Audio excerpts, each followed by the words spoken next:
Okay, this is the momentous occasion. We're going to drop the engine down onto the Goofy Cart frame right down here. And maybe I need to lift the frame up a little bit. I put it all the way down, but it might be easier for me if I lift it up some. So let's do that.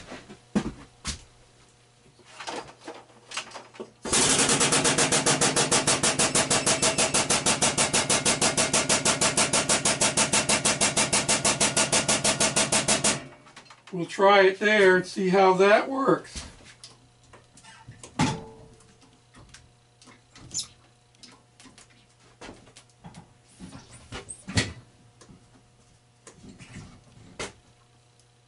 I'm up at the full extent of my lift. It won't go any higher than that. So it's all the way up, and I am loose from the table. Get the table out of here, get it off to the side. Somebody commented how nice and compact my shop is and that everything is within an easy reach. Well, that's true, but when you get projects like this going on and you need a little bit of room, then being in a confined space tends to be problematic sometimes.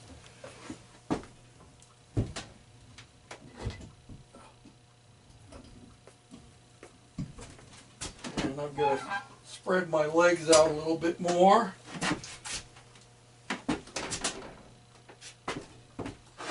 And I can see I need to go down because I can't get over my light bar. I don't have enough room to swing in from the sides.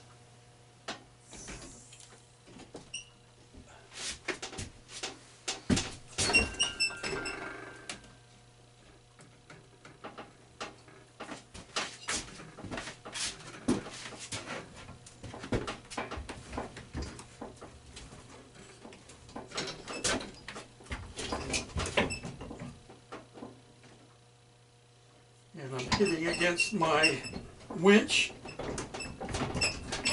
That's as far in as I can go. So now that's pretty close. Let's see how it's going to work here. Now let me readjust you so you can see where I'm headed here.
So we have the engine down in place now.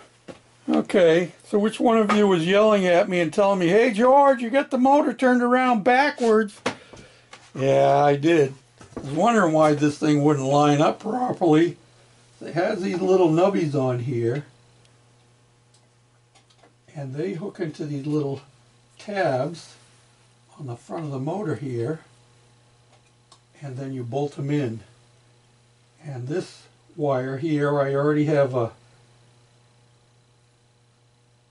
holder on it to keep it up out of the way. So let me put these 4 bolts in, and then we'll be able to slide our flywheel on.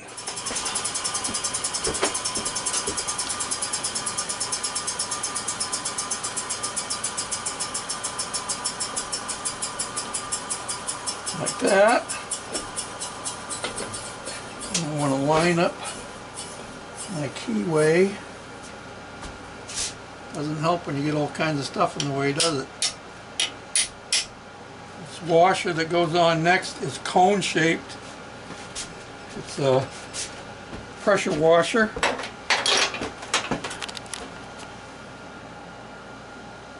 It's cone shaped. Convex on that side and convex on that side. Convex side goes out like that.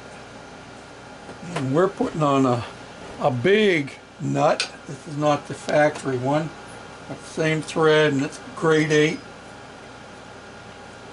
And this is going on there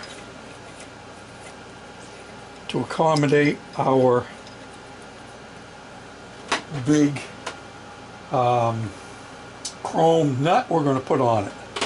Well, I'm going to have to get a big socket to, I don't have an 1 5/16", which that is on the flywheel. I've tightened it down as much as I can with an adjustable. I'm going to have to get a socket. But which one of you guys was yelling at me as I was trying to get that flywheel in place and telling me, George, don't do it, George. Don't do it, George. You need to put your starter on first. Well, you actually can get the bolts in there, but it's a snug fit. And you actually have to put your bolts into your starter before you slide it up in place. So it would have been a whole lot easier if a certain bonehead, which shall remain unnamed, had put the starter on before he put the flywheel on. Then he could have just zipped it on with a impact driver. But it is what it is, and we're installing it using grade 8 bolts, and it only had one bolt in it. That one there was missing. Only had the one out here, and it wasn't tight before we started, and the teeth on the Bendix gear were pretty well worn, so we've got ourselves a brand new starter now. And somewhere along the line here, we're going to have to decide what we're going to do as far as our exhaust. Now, you had a quickie shot before, and I'll show you what I had on there. You got to realize a lot of this is going to depend on our body, which I'm going to have to get that in here pretty quick. I'm going to screw one of these on. This is an adapter for a 3/4 inch pipe fitting, and if I use this, I will grind it down and paint it. These screw in here to our exhaust ports. Our original exhaust actually has bolt-on flanges, and I had those on there, just putting it in finger tight. And then I had these pipes like this. Let me back you out some more. Yeah, it might help if I turn the camera up higher, huh? I had these on here like that, and then I already had these in stock. These are drain tubes for your sink, and that's what I was thinking of for my exhaust. Just straight stacks, one on either side. But that's going to remain to be seen to when we get the motor on and we see how it sounds. We may try it. I'm thinking it's probably going to be way too loud.